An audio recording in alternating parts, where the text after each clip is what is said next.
नेपालबाट बेंगलुरुसम्म बस यात्रा गर्ने यात्रु बस स्टपमा लुटिँदै।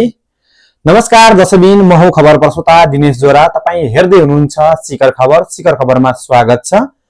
नेपालीहरू रोजगारी गर्न भारतमा ठूलो संख्यामा आवत जावत गर्ने गर्दछन्। आवत जावत गर्दा नेपालीहरू दिल्ली, निजामती, मथुरा, लखनऊ ट्रेन स्टेशनमा पहिलेदेखि लुटिँदै ठगिँदै आएका थिए भने अहिले हुँदाहुँदै नेपालबाट बसको यात्रा गर्ने यात्रु बेंगलुरु, माधवपुरा, हेबाल बस स्टपमा लुटिँदै आएका छन्। नेपालबाट बेंगलुरु आउने बस रोकिने ठाउँ प्राय माधवपुरा, हेबालतिर हो। यो ठाउँमा लोकल अटोवालाले ओला, युबर, अनलाइन साधन बुक गर्न दिँदैनन्। आफ्नो अटोमा जान जबरजस्ती जिद्दी गर्छन्।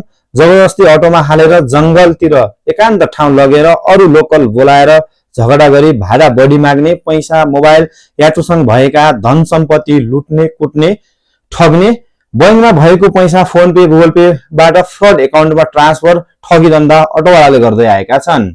नेपालबाट बेंगलुरु आउँदै हुनुहुन्छ भने सचेत रहनुहोला। बस समितिले यात्रुको ख्याल गरी रातिको समयमा बेंगलुरुमा यात्रु नझार्नुहोला। प्राय बिहान 4-5 बजे यात्रुलाई झार्ने बसले गर्दछ।